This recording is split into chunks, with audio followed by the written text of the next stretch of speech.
పిల్లలు కావాలనే మీ కలను నెరవేర్చుకోండి. మొదటి కన్సల్టేషన్, మొదటి స్కానింగ్ ఉచితం. వివరాల కొరకు హెగ్డే ఫెర్టిలిటీని సంప్రదించండి. అసెంబ్లీలో చంద్రబాబు నాయుడు గారు, ఆయన కుమార్ లోకేష్ గారు ఉన్నారు. ఇంకా వాళ్ళ బావమరిది లెజెండ్ బాలకృష్ణ గారు ఉన్నారు. ఇప్పుడు పవర్ స్టార్ పవన్ కళ్యాణ్, అంటే మీ నాయకుడు జనసేన పవన్ కళ్యాణ్ గారు ఇప్పుడే కళగా ఉందన్నమాట. సెలబ్రిటీలతో మొత్తం కూడా అసెంబ్లీ మరో సెలబ్రిటీ అడుగు పెట్టబోతున్నారు. నాగబాబు గారు మంత్రివర్గంలో చోటు రానుంది ఆయనకు. త్వరలో ప్రమాణ స్వీకారం కూడా ఉంది. ఒక జనసేన వీర మహిళగా ఎలా ఫీల్ అవుతున్నారు? చాలా చాలా హ్యాపీగా ఉంది సార్. అసలు ఆయన ఎంపీగా మేము కన్ఫామ్ అనుకున్నాము. అలాంటి జరగలేదంటే చాలా డిసప్పాయింట్ అయినాం. ఏం కాదు, మనమే సాక్రిఫైజెస్ చేయాలి, మనం చేస్తేనే మిగతా వాళ్ళకి ఇన్స్పైరింగ్గా ఉంటుంది అని ఆ రోజు అన్నయ్య మాతో అన్నారు. కానీ ఈ రోజు మళ్ళీ మేము అన్నయ్యని ఈ స్థాయిలో చూస్తున్నందుకు చాలా ఆనందంగా ఉంది. అండ్ ఇవ్వాల్సిన పొజిషన్ కూడా అన్నయ్యకి. ఎందుకంటే పార్టీ అంత బిజీగా ఉన్న టైంలో ప్రతి ఒక్కరిని కూర్చోబెట్టి మాట్లాడి ప్రతి కాన్స్టిట్యున్సీ మీద ఒక గ్రిప్ తెచ్చుకొని అక్కడున్న నాయకులతో మమేకమై ఎన్ని మీటింగ్స్ కండక్ట్ చేశారో మాకు తెలుసు సార్. ఇంటర్నల్గా కానీ ఎక్స్టర్నల్గా కానీ రెండు విధాలుగా పార్టీ బలోపేతం కోసం స్టిల్ నౌ ఆయన ఫైట్ చేస్తున్నారు. ఎందుకంటే మనోహర్ సార్ బిజీగా ఉన్నారు, కళ్యాణ్ సార్ బిజీగా ఉన్నారు. సో నెక్స్ట్ నేనే తీసుకోవాలి బాధ్యతని ఆయన తీసుకున్నారు. ఏడాది లోపు లోకల్ బాడీ ఎలక్షన్స్ కూడా రానున్నాయి కదా.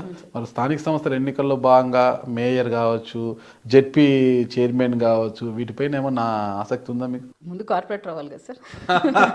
మనం ఫస్ట్ దాని మీద కాన్సన్ట్రేట్ చేయాలి. కార్పొరేటర్ అయితేనే మేయర్ అవుతారు, జెడ్పీడీసీ అవుతానే చైర్మన్ అవుతారు. దాని మీద ఆసక్తి ఉంది అంటే కార్పొరేటర్ అయితే కావాలి. మీరు అంటే ఆసక్తి ఉందా ఆ పీఠంపై కూర్చోవాలని? అలా అయితే థింకింగ్ చేయట్లేదు సార్. జస్ట్ మాకు ఈ మంత్ ఎండింగ్ లోపల పొజిషన్స్ డిక్లరేషన్ ఉంది.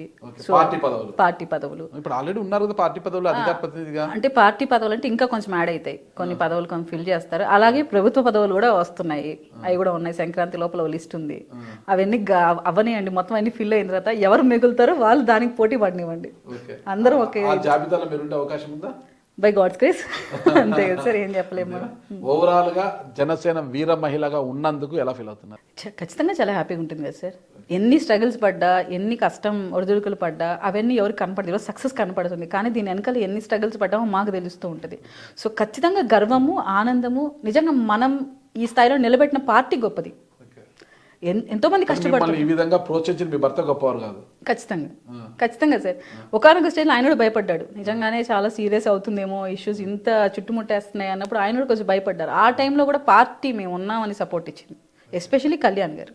నేను ఫస్ట్ మాట్లాడినప్పుడు కళ్యాణ్ గారు, కీర్తన గారు మీకు మరీ అంత ఇబ్బంది ఉన్నప్పుడు మీరు తగ్గండి, మీకు మరీ ఇబ్బంది ఉన్నప్పుడు ముందుకు వెళ్ళకండి అని కూడా చెప్పారు. వేరే ఏ పార్టీలో ఏం కాదమ్మా, చూసుకొని వెళ్ళండి, కొట్లాడండి, చేసుకోండి అంటారు. వీర మహిళగా అధికార ప్రతినిధిగా పార్టీకి న్యాయం చేస్తున్నారు, ఓకేనా?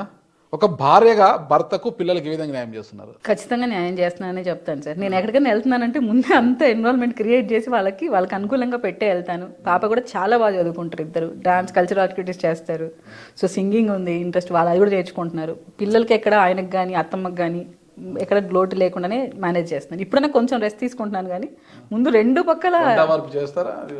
పక్క చేస్తాను సార్. మీకు కూడా వస్తే రాయలసీమ రుచులు కూడా చూపిస్తాం. పార్టీ మీటింగ్ బియ్యము బేలాడ పెట్టిపోతారా? పర్లేదు సార్, మరి బెస్ట్ కుక్ అని చెప్పకుండా ఓకే మా రాయలసీమ వరకు బాగా చేసుకుంటాం. బెస్ట్ వైఫ్ అని పిలుచుకోండి, బెస్ట్ కుక్ వద్దండి, బెస్ట్ వైఫ్. ఖచ్చితంగా సార్, మీరు మా వారితో మాడితే ఇంకా బాగా చెప్తారు. ఓకే, ఖచ్చితంగా. మీ వారి నంబర్ ఇవ్వండి.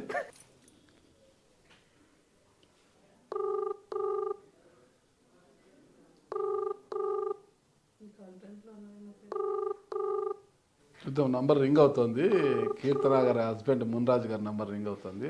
ఆయన ఫోన్ లిఫ్ట్ చేస్తే బెస్ట్ వైఫా కాదన్న విషయం మనం తేల్చేద్దాం ఇప్పుడే. ఈ ఫోన్ కాల్తో తేలిపోవాలి. మీ అదృష్టం, కాన్ఫిడెన్స్ ఇది నా అదృష్టం కాదు, కీర్తన గారి అదృష్టం.